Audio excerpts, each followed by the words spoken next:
केंद्रीय बजट से आम आदमी को भारी उम्मीद रहती है कि इस बार के बजट में उनके लिए बहुत कुछ देखने को मिला है। जैसा कि सरकार हर बार के बजट से पहले दावे करती है कि पिटारा खोला जाएगा, बहुत रियायतें दी जाएंगी। बजट आज सुबह पेश हो चुका है। बजट आने के बाद हम चंडीगढ़ में सीए जो हैं इनसे जानेंगे कि किस तरह का बजट है, आम आदमी को कुछ राहत मिलेगी, किसी वर्ग के लिए कुछ आया या नहीं। मेरे साथ में दो सीए हैं, अतुल जी, और इनसे बात करेंगे कि कैसे देखते हैं बजट को।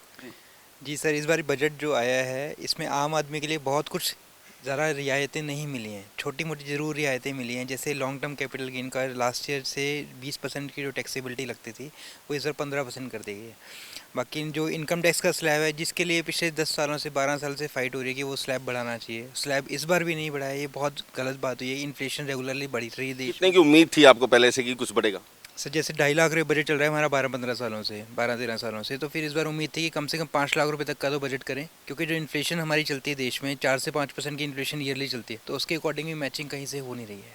अर्थव्यवस्था मजबूत हो रही है, लगातार ये दावा किया जा रहा है। आज भी केंद्रीय मंत्री ने ये बात कही है।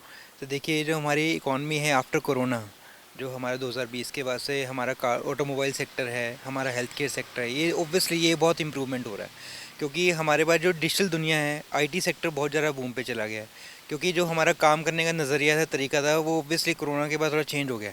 तो एक आम जो जो मिडिल क्लास आदमी है, जो एक छोटा दुकानदार है, उसको ज़रूर नुकसान है, बट अगर डिजिटलाइजेशन ऑल ओवर इंडिया की देखा जाए तो इम्प्रूवमेंट के स्कोप ज़रूर है। ब्लूप्रिंट बताया जा रहा है इस बजट को कि अगले 25 साल तक का जो है ये ब्लूप्रिंट होगा और बहुत ज़्यादा जो है लोगों को फायदा देने वाला है। इंडिया के लोगों, हर एक वर्ग को जो है फायदा मिलने वाला है। जी सर, एक्चुअली सरकार ने इस बार पीएलआई स्कीम्स लॉन्च कर रही है कि अल्टीमेटली जैसे उसमें क्या है कि 23,000 करोड़ के करीब का बजट पास कर रहे हैं। उसमें क्या है कि 14 आत्मनिर्भर सेक्टर डेवलप कर रहे हैं। उसमें जो है अपना 60 लाख जॉब्स की क्रिएशन की बात हो रही है। तो फिर वो सब चीज़ें होने में ऑब्वियसली टाइम लगतेगा, तो that's why it is saying, ये कहा जा रहा है कि अल्टीमेटली ये ब्लूप्रिंट है अगले 25 सालों के लिए।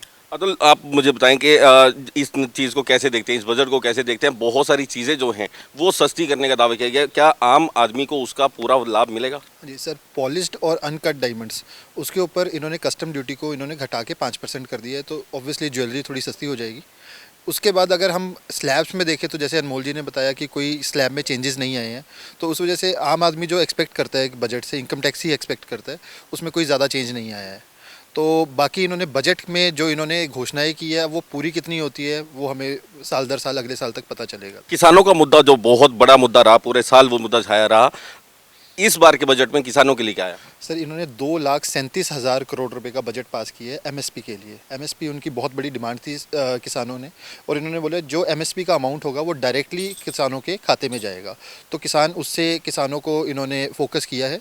साथ में इन्होंने एक ड्रोन योजना लेके आए हैं कि जितने भी फार्म्स हैं वो ड्रोन से उन्हें उनकी निगरानी की जाएगी, और साथ में जितने भी पेस्टिसाइड्स और केमिकल्स वगैरह है वो छिड़काव होगा।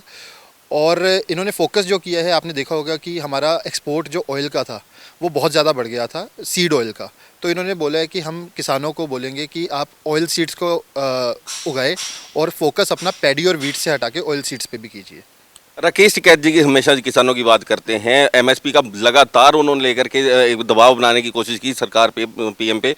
क्या उनका दर्द कहीं दूर हो पाएगा?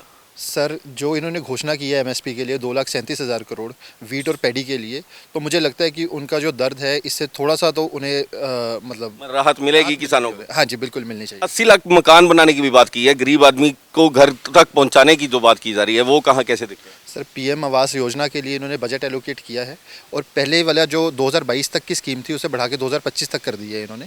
तो मुझे लगता है कि गरीब आदमी के लिए 1 BHK और 2 BHK जो इनका 1 रूम का जो प्रोजेक्ट है वो और ज़्यादा गरीबों को छत देने में हेल्प करेगा।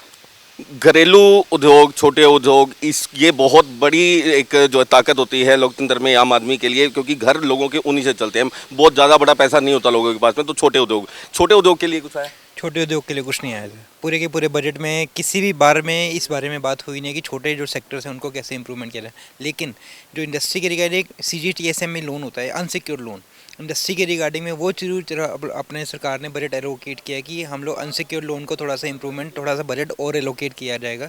उसमें जो है छोटा जो बिजनेसमैन है उसको वहाँ से अनसिक्योर्ड लोन, क्योंकि जिसको मेन प्रॉब्लम रहती है हर एक आदमी को लोन की, पैसा की, तो वो ज़रूर क्रिएशन मिलेगी वहाँ से। महिलाएं जो हैं हमेशा से डिमांड करती हैं रसोई को लेकर के, सबसे बड़ा मुद्दा जो है रसोई का रहता है। इस बजट से क्या रसोई का जो बजट है वो ऊपर नीचे होगा या कम रहेगा?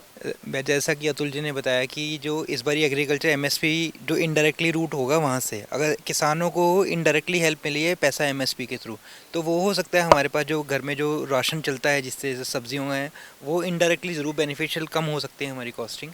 बट अदरवाइज जो डायरेक्टली अगर किचन की बात करें तो किसी भी चीज़ पे गवर्नमेंट ने कोई भी प्रकार की सब्सिडी या रिलैक्सेशन या जीएसटी की कमी करने की बात नहीं करी। कुल मिला के चंद शब्दों में पूरा निचोड़ जो है मुझे बता दीजिए कि किस तरीके से अच्छा या बुरा? देखिए मिला जुला बजट आया है। आम आदमी के लिए कुछ फ़ायदे होंगे कि युवा वर्ग स्पेसिफिकली उनको लिए जॉब इम्प्रूवमेंट का स्कोप डेफिनेटली हो रहेगा। इस बार जो ब्लूप्रिंट बताया गया डेफिनेटली हो सकता है अगर सरकार ने नीतियां जिस तरीके से पहले बताया कि SEZ एक्ट था हमारा जो 90s में आया था, कांग्रेस सरकार लेके आई थी, वह एबॉलिश होकर एक्सपोर्ट के लिए इंसेंटिव्स के लिए नया एक्ट इस्टेब्लिश करने की बात की जा रही है। वो देखना योग्य बात ये होगी कि अभी कितना ज़्यादा हम लोग इस पॉलिसीज़ को अपना इम्प्लीमेंटेशन कर सकेंगे या नहीं कर सकेंगे। चलिए कुल मिलाकर के कहा जाए तो युवाओं के लिए रोजगार के रास्ते जरूर खुलने का जो चांस बन रहा है, सरकार कहीं ना कहीं गंभीरता से सोचती नजर आ रही है। लेकिन आपकी रसोई का बजट, आपका जो दूसरे खर्चों का बजट है वो किसी भी तरह से कम होने वाला नहीं है, किसी भी चीज़ में कटौती नहीं हुई है। आपकी जेब जिस तरीके से पहले यूज़ हो रही थी ठीक उसी तरीके से रोजाना में इस बजट के बाद भी यूज़ होती रहेगी। भले कुछ चीज़ें कम करने का दावा जरूर किया गया लेकिन फ़र्क फिलहाल पड़ता दिखाई नहीं देगा। कैमरामैन सुनील के साथ सुनील सरदाना, न्यूज़ ओनली, चंडीगढ़।